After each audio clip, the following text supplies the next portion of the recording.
Well, hello there. Thank you for joining me. And today is a very special day. We're actually celebrating the 100th anniversary of a lecture that Rudolf Steiner gave on February 11th, 1923. And the name of that lecture was The Invisible Man Within Us.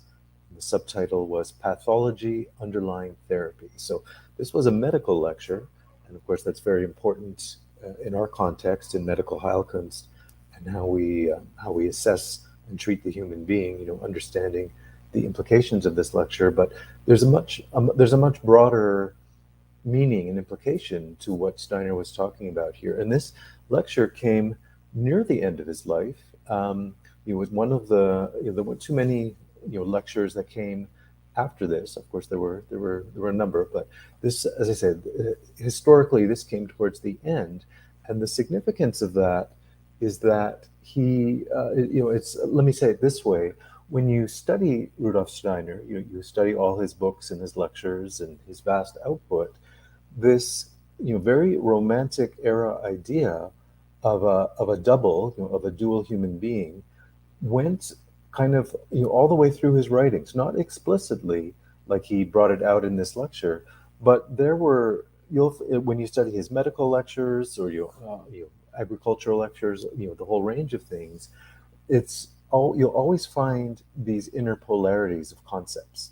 Now, as I say, when we come to this lecture 100 years ago, on February 11th, that he brought this out very explicitly the first time. And what he brought out, what I mean to say here, is this idea of the physiology, the structure of the human being, as being actually a double, right? So it's this very much plays into the grand theme and the idea of the whole Romantic era, not just medicine, but all the different areas of Romantic philosophy and Romantic science and Romantic arts and the sciences and everything else.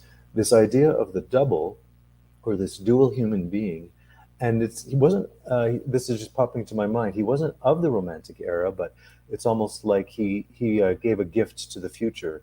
That is that famous image by Leonardo da Vinci called The Vitruvian Man. And you've all seen this, right? It's that kind of overlaid two human beings kind of standing there. One has its arms out like this, and one is like this. So the image looks like a single human being with four legs and four arms. It's kind of a funny artistic image. Why do we have this doubled up, all the doubled limbs?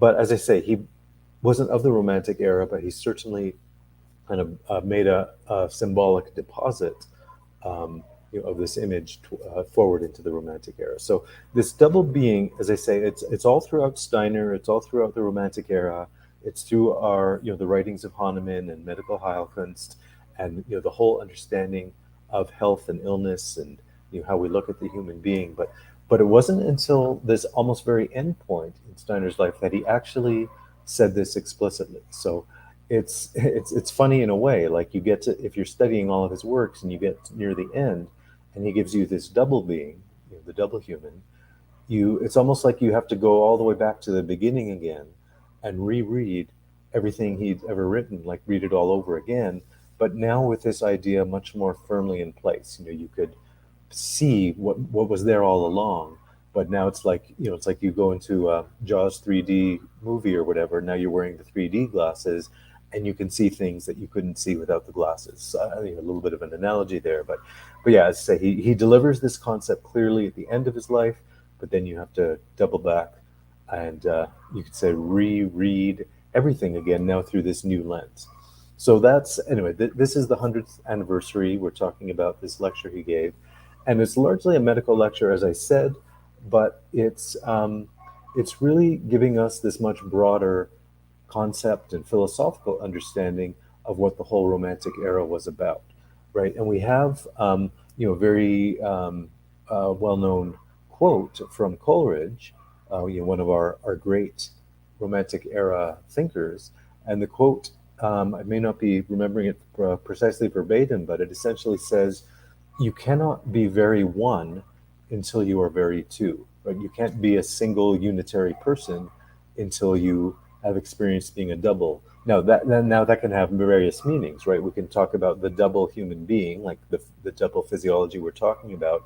We can put it in the romantic relationship context, the marriage context of, the two persons in a marriage, right? That the double kind of striving towards that unity, that can be its own whole topic unto its own. But yeah, it certainly speaks to our broader idea here. And you have, as I already mentioned, you go all the way through Steiner. You'll find polarities everywhere. Like, you can't read 2 pages of Steiner without having tripped over 2 dozen polarities in those pages. And likewise, what's very close to home for me within medical Heilkunst, same thing with Hahnemann. His whole concept of medicine and diagnosis and treating the human being, all the things we do in medicine, it's just like Steiner. It's full of polarities. We have the two sides of the human living power, right? We have the generative power and the sustaintive power. I've talked about that in other videos and other blog posts. But yeah, that's central to medicine. We have the duality within the disease dimension. We talk about tonic disease and pathic disease. I actually recently did a video just on that concept itself, but it's just illustrating here. That's another polarity. We have the very, very famous historical revolution that Hahnemann went through in his own thinking when he went from the acute miasms into the chronic miasms. So that's a massive polarity that, unfortunately, much of homeopathy still hasn't really caught up to the implications of what Hahnemann really discovered with that. Anyways, that could be its own series of videos as well. That's a very rich topic. I'm just again mentioning it here as another example of one of these polarities of the Romantic era. So here we are, we're 100 years in, and I guess the real thing I want to bring home today, not just that we're celebrating this, 100 is an arbitrary number or whatever. It's a nice day, right? It's a nice day to celebrate an anniversary. But what I really want to bring home is as I say, we're grounded in this realm of medicine. That's what I'm always kind of focused on and doing at a practical level. What we want to take away today is what Steiner said 100 years ago, what the implications of that, and how do we actually fully bring that out in our whole conception of health. How do we live fully healthy human beings, good quality of life and longevity, all the things we want. Of course, we always talk about good food and diet and all these kinds of things. But at a more fundamental level, this is a point definitely not to miss. Anyone who's interested in health, you really have to take it upon yourself to grapple with this concept. So this idea of the two beings really gives us something very concrete to shoot for. And what I'm talking about is, for each one of us as an individual person, to really strive for and really grapple with making contact with these dual beings that you are, right? It's such, at one level, it can seem like such an abstract concept. And I know, I've talked about this concept with patients over the years, and typically I just kind of get a polite, nod of the head and a little smile or whatever. There goes Jeff saying his crazy ideas again. But to take it out of that realm of the abstraction and just, oh yeah, that's just weird, I don't know what to do with that idea, to actually make this a very living, concrete reality in your own self-experience, your own inner experience. So that, I'm just saying that in general, that's its own life project, right? To really come to grips with that. But some of the way, I already kind of alluded to the idea of marriage, right? What's a healthy marriage? Well, that's, you could say, you can kind of our most critical relationship in life. In the external world, we have this partner who's walking beside us through life, but it's this grand mirror of really this inner duality, right? The two beings within a single person. Of course, you can get into the psychological side of that. You're talking about the conscious waking mind versus the subconscious mind, where all the dreams and that deeper consciousness resides. The Jungian psychology and the various psychologists have come at that from different aspects. That's certainly a big part of that. But yeah, through that door, through this idea of a reflection of what is the healthy marriage, what is your marriage in your life on the outer form, and what is it on your inner form. So through all of these means, all these paths, you can start to make further and further contact in a concrete way with these two beings that you are, right? And speaking of the marriage, both outer and inner, that's if we're talking about couples therapy or marriage therapy, that's kind of one of the master images that we can use, which is that the two persons in the marriage, which are actually double, right? Two times two, we actually get this foursome. So true couples therapy is really kind of fostering this four-way communication, within the marriage. But it's the image is, if you know this culturally, the whole practice of contra dance. If you've never experienced that, it sort of looks a little bit like square dance in a way. Couples meet, one couple meeting another, and they go around each other, do all these dance moves. But yeah, contra dance is very similar, where you get this kind of living cultural image of the foursome that a marriage is, right? So, anyways, I'm just giving you a few little touch points here, few of the general outline points. But beyond all of this, like the grand, this is a very individual level. I was bringing it back home here, but to zoom back out, we have, going back to our 100-year anniversary. What was this year, 1923, when Steiner gave his lecture? That's not arbitrary or random. There is, when we plug it into our broader medical Heilkunde system, 1923, historically speaking, was just about the time when when Steiner's whole trajectory through his life, his whole historical thought process was kind of winding down. He was coming to the end, and at the same time, what was crossing over that line was another of our romantic medical figures, Wilhelm Reich. He was a young student, and his life's work was just ascending. It was just kind of taking off at that point. He at that time in 1923, he was a young student of Freud's psychoanalysis, and again, that's a whole topic unto itself. But in that year, 1923, was just about the time Reich was penning his first essays, in the psychoanalytic model. But what he was writing about was that psychoanalytic approach to sexuality. Although Reich was very early, kind of taking his own perspective on that. He was adding a whole new way of thinking about that. Again, a topic for another day. But this intersection point I'm talking about, where Steiner was coming, into a nice landing, Reich was taking off.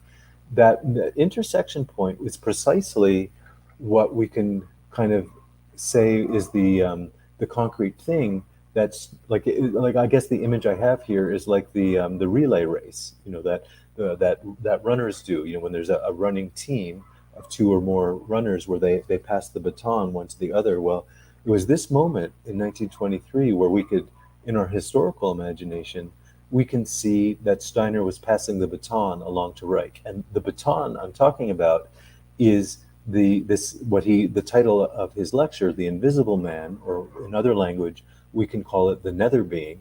We have these two beings I'm talking about. We have a nether being and we have an upper being. That's another way of using vocabulary around that. And this nether being is the baton that Steiner was passing along to Reich. So because Steiner's whole life, if you trace his whole trajectory, he was almost entirely focused on the upper being, right? This spiritual human kind of descends down into the earth from the spirit realms. We incarnate into the world. We go through this whole process of coming into our life and incarnating and going through all the developmental stages and all of that. But this baton he's passing along really comes to this second stream of our life, which is this nether being kind of rises up, kind of gathers up all this energy we brought in to get into the world. We gather it all back up, kind of bundle it up, and prepare to kind of launch it back up to the spirit, so to speak. I'm giving you some imagery here, but this intersection point of Steiner and Reich is precisely that, where that upper being has kind of reached its full descent into the world, and now it fully embodies now this nether being. In biological terms, in Reichian terms, we can talk about this full grounding of the sexual being, the biological sexual being. But there's much more than the sexual function, that's going on in the nether being. And that's just where we see the biological physical representation of it. But there's much more going on behind the scenes, as it were. And yeah, and you just say you follow Steiner's life all the way down to this point in 1923, and you can follow Reich's career all the way up from that point to where he took that. So yeah, they both meet historically. They never met in person. They meet in this historical imagination I'm giving you, in that baton pass in 1923. And Reich, as I say, he started in Freudian psychoanalytic sexual concepts, but he developed and developed and developed that through his whole life's work, all the way up to where it became this his final book title. Reich's final book title was Cosmic Superimposition, right? That's this, you can say, this highly developed, evolved spiritual concept that comes out of that grounded sexuality, right? So anyway, that's a whole long story in that. I just wanted to give you this image of the significance of this particular moment in 1923 when Steiner gave this lecture. I see this whole kind of 3-4 dimensional historical image of all these these two personages, Steiner and Reich, and all these historical forces were kind of coming into a really meaningful intersection point at that time, and then diverging out into all that manifested out of all of that. Um, so that's about where I wanted to get to today. Just kind of, we want to celebrate this as a significant 100-year anniversary, but really get into not only what this all means historically, but what it means, for you, as you're going through your Heilkunst treatment, and to understand this bigger process that's going on.